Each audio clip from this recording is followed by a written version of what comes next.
Good evening, everybody. Welcome to the Ethical Situations and Perspective Network.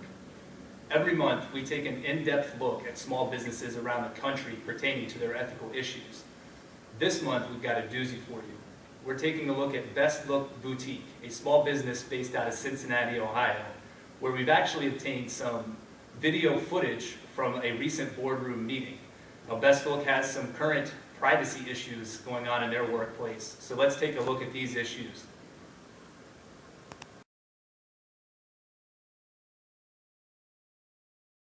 Marcus called from that gentleman, okay, and he says that we're not getting our job done, we're not getting the trucks loaded on time, and we're going to have a chance to lose the account.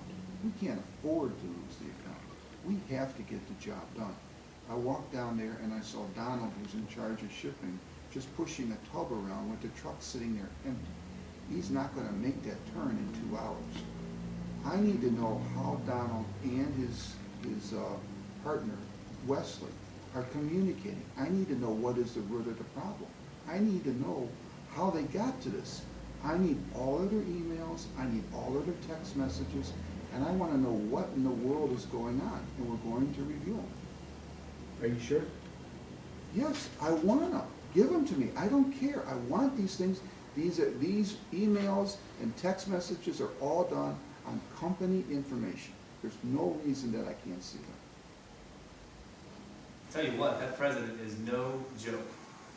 Here to discuss the issue with me, I've got Cody Besselman, local business executive right here in Cincinnati, as well as Babacar Gise, who is a local employment lawyer in the area as well.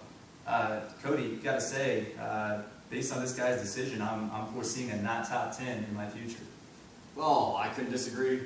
I couldn't disagree more with you, actually. I feel like he's making the right business decision, and you know what? When the president asks you for that kind of information with that kind of voice, I'm going to give it to him. What do you think, Babacar? Carson, I think this is completely unethical. What about it, though? I mean, you've got some privacy implications in play, maybe some precedent setting that could be going on here as well. Precedent setting. I think that the need to run the business is a little bit more important in this case than an employee's right to text privacy. So, excuse me. You see, this argument comes up a lot in the cases that I'm involved with. And really, it comes down to two things. When business executives try to get personal information about their employees, it only erodes employee morale. If employees don't think their bosses trust them, they're not going to work effectively. And secondly, like I said, this sets a very dangerous precedent.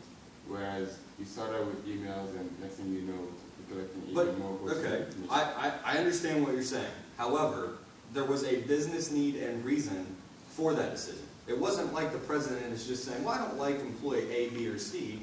I'm going to go in and look at their email and text messages. The fact is that they're getting client feedback that says that they could potentially lose a contract, which will cost the business. Yeah, so, guys, a couple other alternatives. You could bring in some outside firms to investigate it, maybe instill some performance-based plans, get the company to go that way, who knows. But anyway, I'd like to put water on that fire. Class, turn it back to you. What do you think? Would you agree with the decision or not?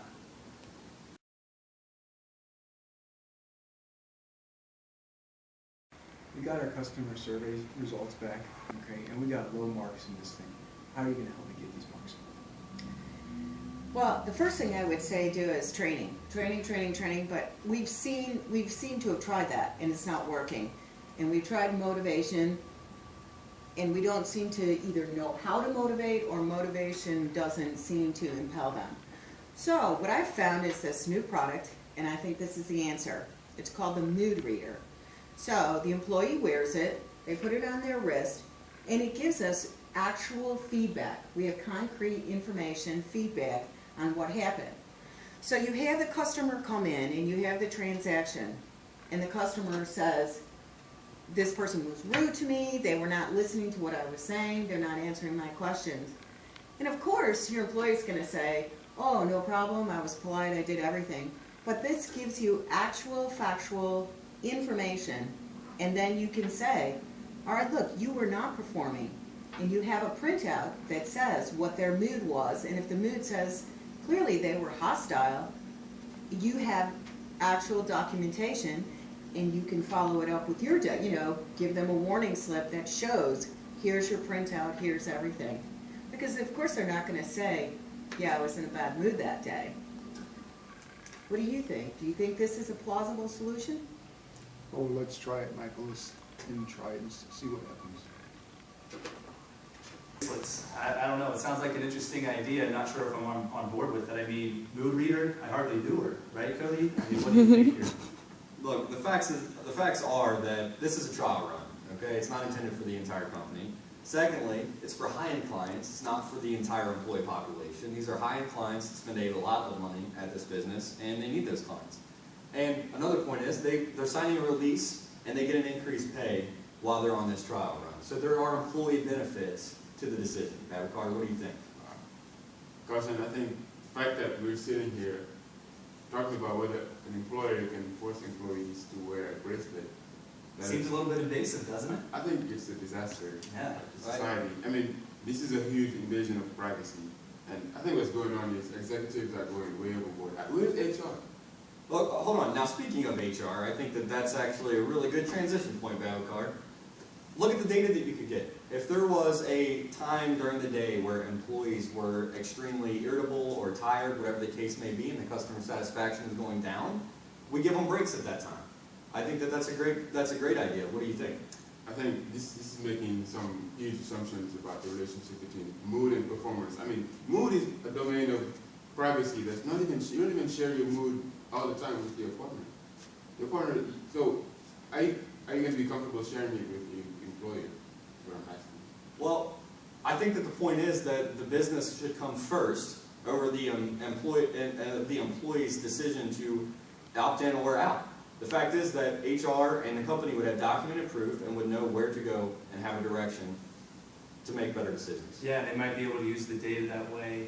You know, you could put in some other comprehensive surveys as well, maybe to maybe not be as invasive, but yeah, it's slippery slope, but certainly you could get a lot for the business. I can agree with that. Class, what are your thoughts?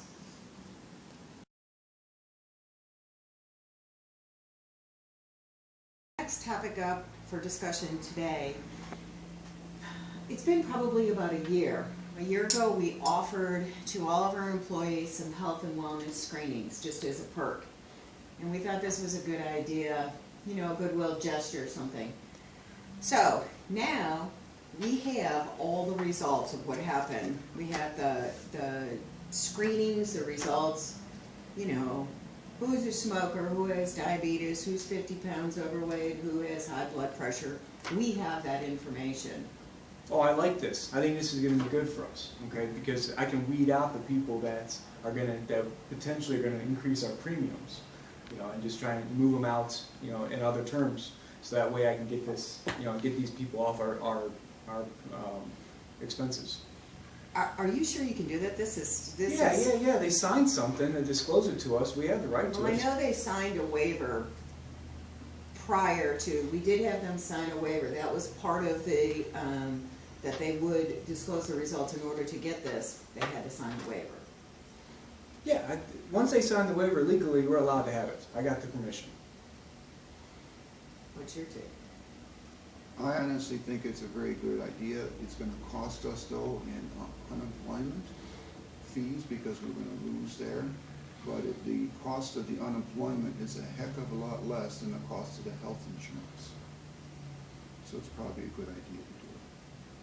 Well, guys, I wonder if those employees, knowing what they know now, where that data is going, they actually would have went through on those wellness programs that they did about a year ago. Babacar, what do you think about this? I definitely would not have. Carson, so decisions that we make about whether we smoke or not, whether we exercise, how can we exercise, these are personal health decisions. And they are very private. That's why they're called personal decisions. And employers have no reason to be analyzing decisions, especially to make decisions about who to fire, who not to fire, etc.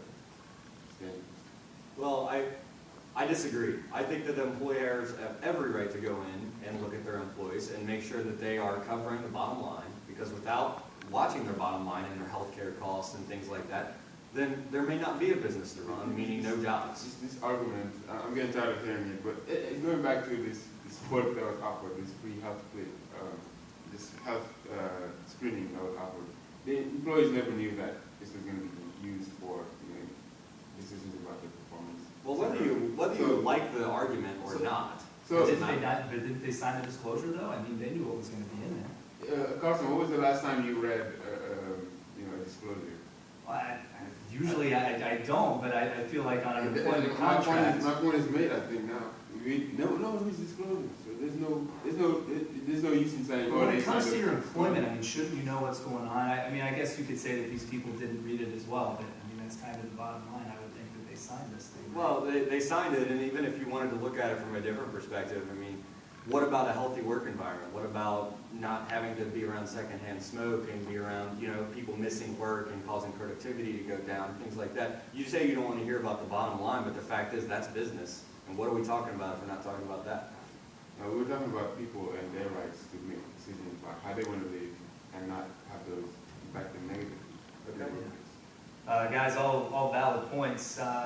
Guess if we're taking anything away, kids, read your waivers. Class, what do you think about this one?